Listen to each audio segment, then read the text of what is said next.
The UK government has prescribed the group Palestine Action as a terrorist organisation following a break-in at an RAF airbase in June. This is under Section 3 of the Terrorism Act 2000. Protesters took to the streets following a decision last weekend, leading to multiple arrests under the Terrorism Act 2000. Has the government gone too far, and what does this say about the right to protest in the UK? So can you briefly explain what Palestine Action is and the justification for defining it as terrorism? Because obviously not all pro-Palestine groups are getting this treatment. So Palestine Action is a direct action protest group which was founded in 2020, and their aim is to shut down UK-based arms companies that they think are complicit in Israeli military actions in Palestine, particularly in Gaza. So they've targeted Elbit Systems, which is an Israeli-owned arms firm with several sites in the UK. In terms of their tactics, they have occupied and vandalised buildings linked to arms production. They are spray-painted things red, which of course is to symbolise blood, gluing themselves to entrances, causing disruption at trade events or offices. They describe themselves as non-violent but disruptive, and they use civil disobedience for their aims. The justification for their prescription, so to be prescribed under the UK's 2000 Terrorism Act means it becomes a criminal offence to be a member of the group, support it, wear its symbols, organise, attend meetings. The government considers it to be concerned in terrorism, which means it includes serious violence against people or property to influence the government or public opinion. One thing that I think is quite interesting is that we actually have quite a broad definition of terrorism in this country compared to other countries. You just need to show a threat of serious damage or actually using serious damage to property for political reasons in an attempt to influence the government. So legally, this is the justification for Yvette Cooper's prescribing of Palestine Action, right? Because they particularly went into the RAF base and they vandalised planes, which they might say is integral to national security. That under the UK's definition, can fit this particular act. So Yvette Cooper says the move was based on advice from security services and police, saying that the Palestine Action used violent methods like arson, criminal damage and threats. Their actions aim to intimidate companies and workers. Some of their activities meet the legal definition of terrorism, and the group poses a threat to public safety and the rule of law. Because, it's a serious damage to property, which I imagine most people think terrorism is like it's bombings. It's arson. It's not, it's not simply vandalism. And so a lot of what you're describing there, certainly the painting and the gluing or whatever, this is part of non-violent direct action, the sort of stuff that Just Stop Oil were doing. So, I mean, I ban myself from using the phrase slippery slope, but I mean, it does seem like, well, if this counts, like what do you think is it that made it different? Why, they didn't say this about, Just Stop Oil. Or the Tory government didn't. Is it the fact that they messed with planes and suddenly it's a national security thing? So I think that's what a lot of people think. I mean, you could also, it's very, very possible that Yvette Cooper has got information that the public is not privy to about potentially who funds Palestine Action, that even those who are members of Palestine Action might not be aware of, or they might have information about something that could be a terror threat. And of course, the whole point of counter-terrorism is that you try and stop the events happening before they've happened. So prescription often is supposed to preempt a terrorist act. That is if you're being, you're trying to understand the government's position and what the government would argue.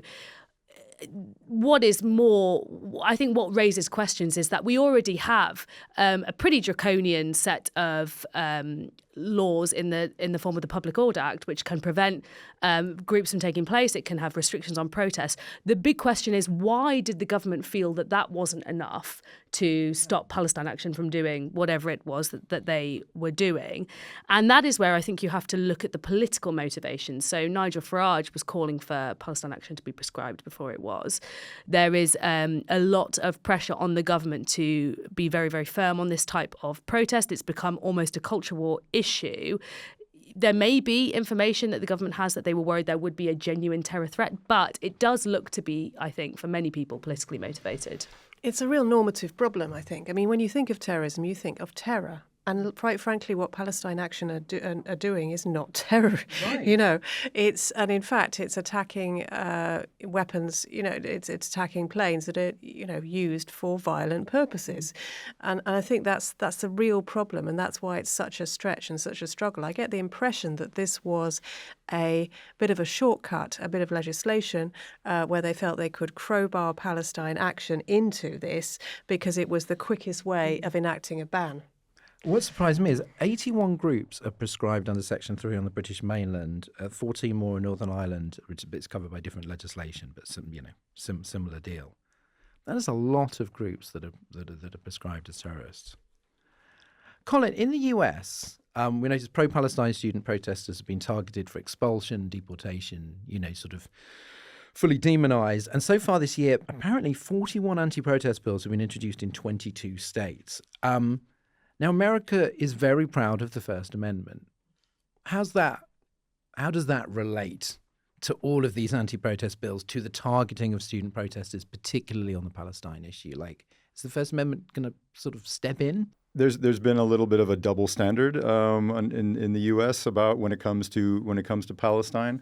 There's the right to free speech, and then there's also the judgments about what's being said. And I think a lot of Americans look at the pro-Palestinian protests, and some of them are peaceful.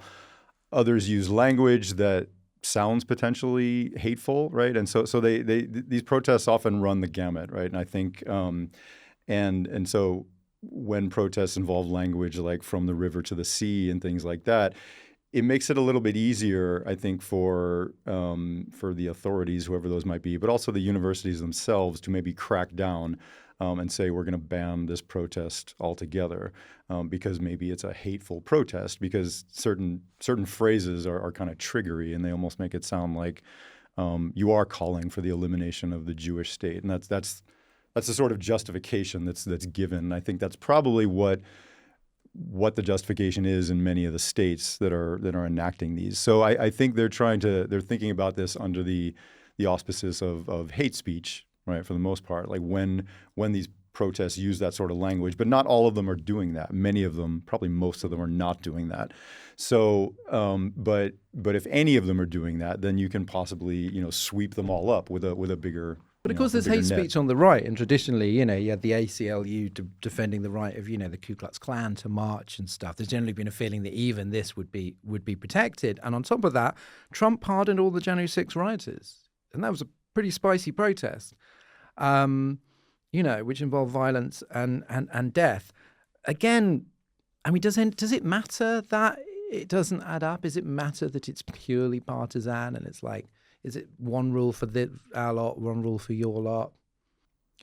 I think yes, for the most part, it is. There's not a lot of consistency on the right when it comes to this sort of thing now. I think there is a sense that it's, if you're on the left, you're not going to be able to get away with saying particular things. On the right, right, there's clearly less concern about content moderation on social media, especially when it comes to things that are said on the right, right? That's when you hear a lot more about free speech, right? Like the right crying out free speech whenever it comes to Facebook, Meta, or whoever else taking down posts that maybe are on the right side of things. So yeah, I don't think there's a lot of consistency these days, and you can see that very clearly with Trump and his language as well.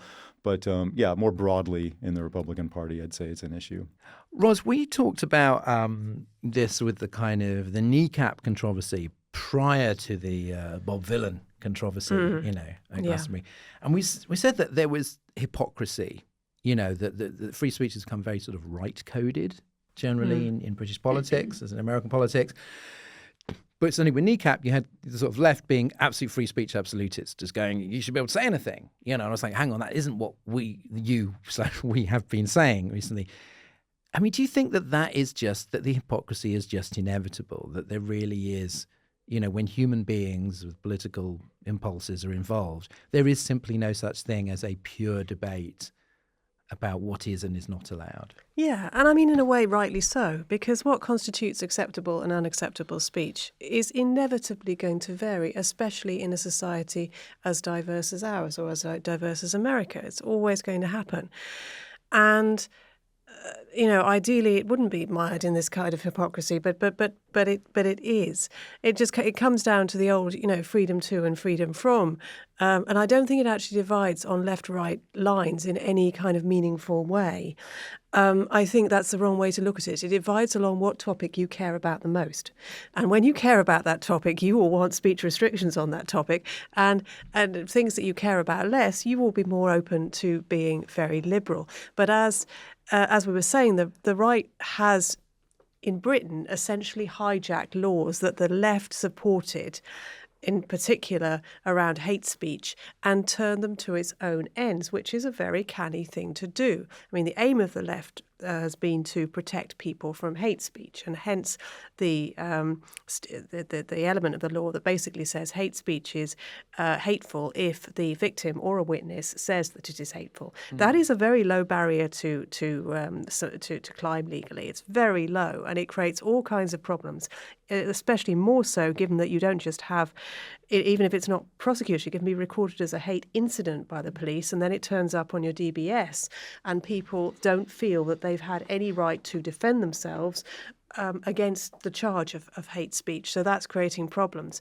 But the real problem with the right now is that it's using these hate speech laws to attack the BBC and universities. And the approach is not consistent, as you were saying, because in Britain they will attack the BBC, for example, for permitting Bob Dylan to be live streamed, and at other times they will attack universities for no platforming voices they support. It's completely opportunistic. But that's it. So on the one hand, they're just going, well, this person who tweeted that, hotels with asylum seekers should be burned down with people in them. And then they want the Tim Davie, the Director General of the BBC, to be arrested. Then they will not stop talking about Kathleen Stock leaving the University of Sussex because students found her transphobic. And it's like, just pick a lane. No, but I mean, if you've got a law you can deploy against your enemies, you're going to use that law, and that's what it comes down to. It. And if you're not happy about that law, you'll get under certain circumstances you're going to criticise it. That's the problem. Zoe, can we contrast here? So Bob Dylan saying death to the IDF at Glastonbury, big fuss. Rod Little writes a Spectator article called "Now Let's Bomb Glastonbury." Right now, both of these are, on the face of it, incitements to violence. I don't think Rod Little has any bomber planes. So neither is meant to be taken literally. Yet the tweets during the riots, there was that they were to be taken literally, even if these people had no power to kind of to send arsonists out into the streets. Like how. We're all aware of sort of irony and provocation and people getting heated. I'm sure if you remember the Twitter joke trial where someone made a joke because his plane was delayed at Robin Hood Airport. And he was like, I'm going to plant. It was early days of Twitter, and it was someone just going, I'm going to bomb Robin Hood Airport. I'm sick of waiting. It was Keir Starmer who decided to prosecute that as head of the CPS, by the way. That's a good callback. And so are we clear? Is the system clear? Is the government and lawyers clear about when something is actually, incitement and a criminal offence, and someone probably should go to jail? And I think, obviously, if you see the extreme tweets during the riots, one might think, bloody hell. And then what is just something that someone says on stage or in an article? So obviously law exists, but it is murky, and it's probably murky for a good reason, because it needs to be interpreted for, Ross said it out really well. It's, it has to have legal experts be able to interpret it. And so there's the Public Order Act of 1986, and then there's the Terrorism Act of 2006. And these make it a criminal offence to encourage or incite violence. So that includes the online space, which I think has sent people a bit mad when talking about this, stirring up hatred against groups based on their race, religion, nationality, or glorifying acts of terrorism or violence. But what counts as incitement obviously is open to interpretation. And so therefore courts have to decide whether the language used was likely to make people act violently, whether there was intent behind the post. And I think that's where the online space gets confuses people because they feel like it's just so easy to go online and just type random words and send it out to the the town square of billions of people, and therefore do people really mean the things they say online, like if they went into an actual town square and screamed something offensive, and that it crosses the line from offensive opinion to criminal speech. So talking about Bob Villan and Rod Liddle, both are technically the speech that could be interpreted as encouraging violence, but they're unlikely to be prosecuted because a court would see that they're rhetorical, hyperbolic, satirical. Right. So they raise questions about how the law is being applied, and I think they raise reasonable questions about why a voice on the right might be given more lenience to say those things, and part of that is because of the media's role in stirring things up. That, as we said, there's still outrage about Lucy Connolly, the councillor who tweeted or posted on X about calling for mass deportations and about hotels with asylum seekers being burned down. People are still angry about that, but quite clearly there was, a court found that was incitement to hate speech, so she received a due sentence. But I think, it is what people, I think, fail to talk about, and what I think the right particularly gets really worked up about, because it's particularly angry with the court system, is that they feel that when the law is applied to them, it's applied much more harshly. But then also, we were just talking about Palestine Action, we could also argue the same from the left's perspective, and that is ultimately the court's decision. Labour was expected to reverse some of the Tories' restrictions in those acts that you referred to, the 2022 Sentencing Act, the 2023 Public Order Act. Don't seem to be into prescribing. Like, what happened there? Is that just Yvette Cooper? Is it that being Home Secretary just makes you that kind of person never wants to reverse anything? I think it's the political context. I think they are afraid of appearing soft on disorder. It just makes them a really easy target for the Conservatives and reform. So repealing laws passed by the Tories, the Public Order Act in 2023, you can just imagine the headlines about them being soft on disruption, being on the side of the mob. The way that the right seized on Extinction Rebellion, for example, it's just an attack that I don't think Labour is prepared or has the bravery to weather. I think there's also, this political risk in Gaza specifically, which is such a live issue for Labour, that, the internal divisions that they have, I think they worry that, that will get, in any ways, kind of those divisions will explode out more if, they don't clamp down on this, and again it becomes an attack from the right. And I also think there's something, that there's a couple of interesting other perspectives, which is obviously Starmer has a very legalist worldview. He was Director for Public Prosecutions. He has a history of being on the side of the law and being firm with it. So I think that is something we have to account for as well, his own ideology. And then, of course, there's also the fact that, one of the reasons the Tories probably wanted to suppress protests was because there was a lot of ill feeling in society, and they weren't necessarily prepared to make the big decisions to deal with people's declining living standards or, the environmental degradation that was occurring.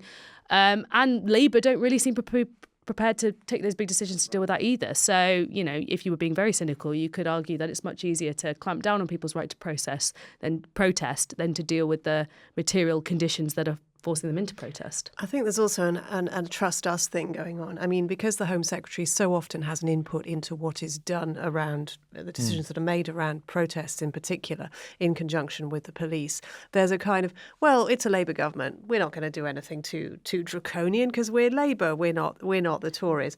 And also, I think David Lammy was asked about this a little while ago, and he said, before Labour came to power, and he said, well, we just haven't got time to do this. We've got to fix the country first. We haven't got time to repeal all this legislation.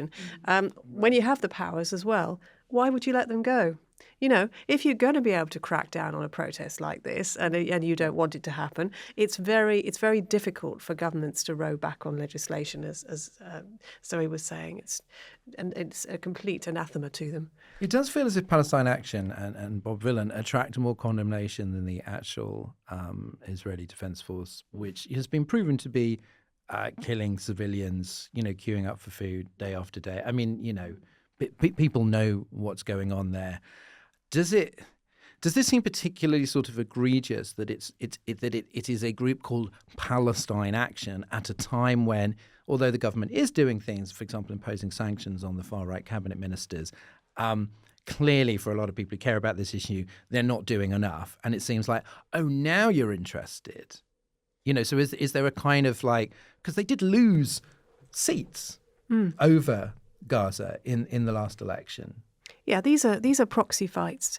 And it's partly down to the horror of what is happening in Palestinian territories in Israel it's not something that's easy to look at. It's not, and it's easier in a way to turn away and say, let's have a fight over the BBC and whether it broadcasts Bob Dylan or not. It's something that we can have control over, whereas, quite frankly, we don't have very much control at all over what Benjamin Netanyahu chooses to do. I mean, the guy's pretty much a law unto himself, and Trump isn't changing that. Yes, where there are British companies involved in selling arms to Israel, but proportionately they are a really, really small percentage of the weapons that Israel uses. So it's born out of a sense that we can control the BBC. The BBC is clearly influential globally.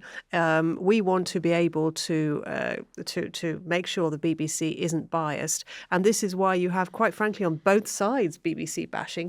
If you can take either view on the BBC, whether it's pro-Israeli or pro-Palestinian, and there is plenty of evidence you can deploy on each side, and that's why it never ends. I think perhaps the story around this issue, in terms of people who, the pro-Palestine movement, is this sort of terrible impotence, and that there are so many efforts to, for example, in the music, boycott Barclay card sponsor gigs because the Barclay card has some association with Israel, or like Bailey Gifford and that sort of thing. And the truth is that if Britain stopped selling all its weapons and Barclay card cut all its ties, it wouldn't actually Israel would still be killing Palestinians. Anything. Yeah. And that's just such a hard thing to deal with. So you just feel as if, like with Palestine Action, well, if we do this, if we do that, when the truth is that even if Palestine Action could do whatever it liked, it wouldn't actually achieve that goal, which is a very depressing thing to live with. It's born out of our exaggerated sense of influence in the world, which I'm afraid the left is afflicted with as much as the right.